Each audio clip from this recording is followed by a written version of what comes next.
नमस्कार, आप देख रहे हैं गेटेड न्यूज़ 24 में आपका अपना कुलदीप कुमार गौतम। रुक करते हैं आज की बड़ी खबर की ओर, जो कि नोएडा से है। नोएडा की पुस्तक कॉलोनी से बड़ी खबर। हज़ारों परिवार आज भी अंधेरे में ज़िंदगी गुजार रहे हैं। अंकुर farm house Ganesh Nagar Sorkha sector 115 में हुई बड़ी आम सभा।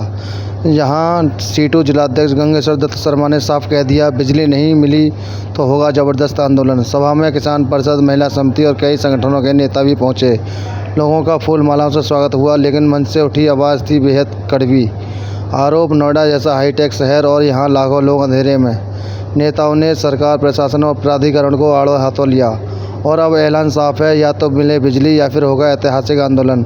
अब देखना ये है कि क्या जागेगी सरकार या फिर सड़कों पर गूंजेगा नारा, बिजली दो, बिजली दो।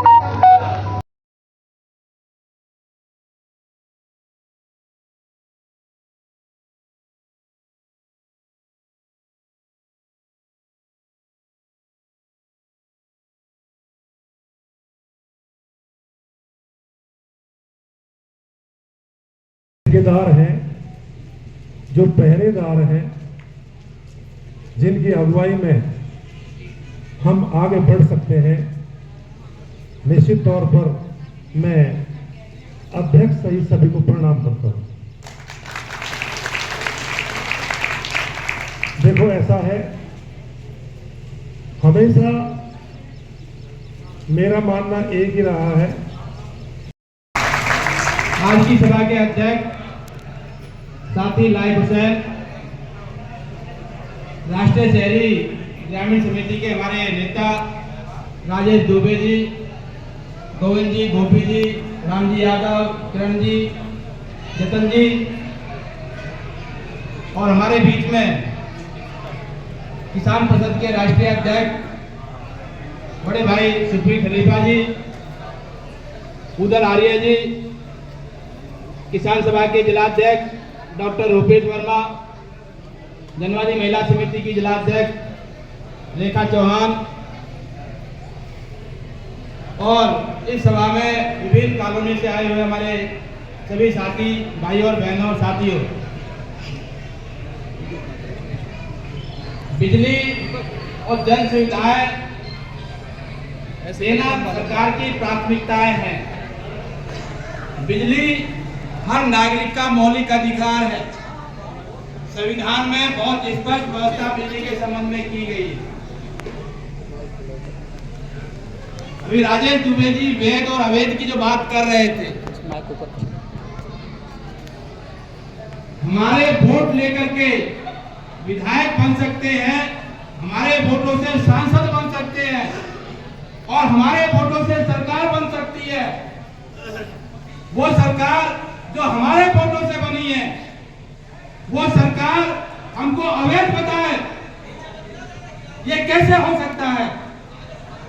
अगर हम अवैध हैं तो हमारे वोटों से बनी हुई सरकार भी अवैध है।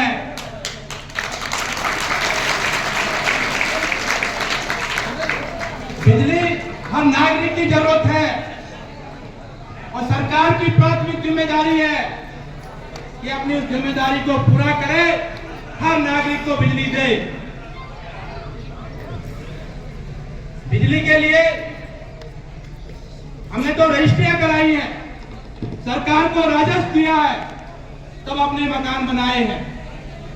जबकि प्रावधान है, अगर चौराहे पर, सड़क पर, सरकारी जमीन पर भी अगर कोई बैठा और बिजली के लिए आवेदन करता है तो वहां भी बिजली मुहैया कराई जाती है।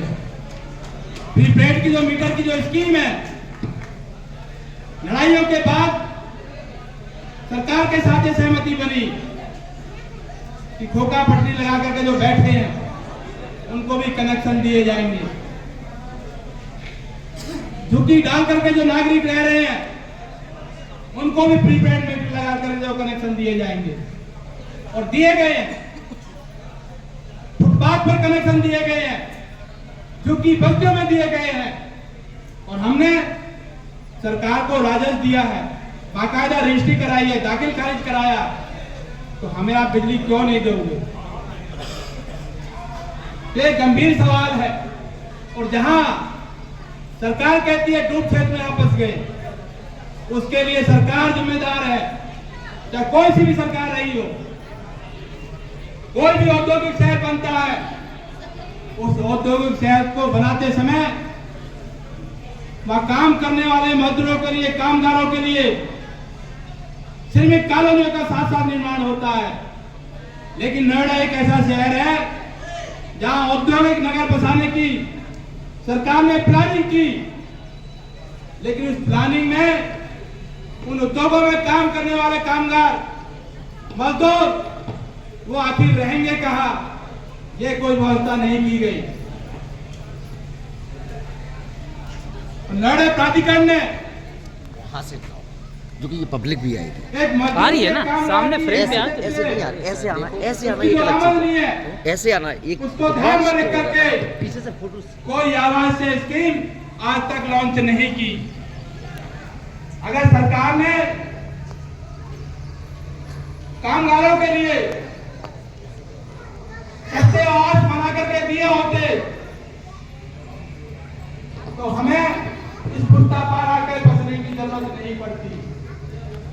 तो इसके लिए यहाँ का जिला प्रशासन, प्राधिकरण और प्रदेश सरकार जिम्मेदार है।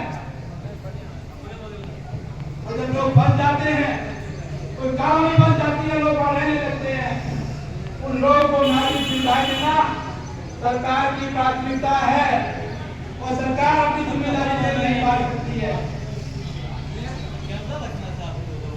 इस सवाल पर हमें मजबूती के साथ लड़ने की जरूरत है और ये लड़ाई एक दिन की लड़ाई नहीं है। कभी हमारे कोई साथी ये सोचता हो कि एक दिन बड़ा हमने प्रदर्शन कर लेंगे, बड़ी सभा कर लेंगे, हमारी समस्या का समाधान हो जाएगा। बार बार आपको इसी सभा, धरने और प्रदर्शन और अपने हक के लिए आवाज बुलंद करनी पड़ेगी, तब जाकर के एक रास्ता बनेगा।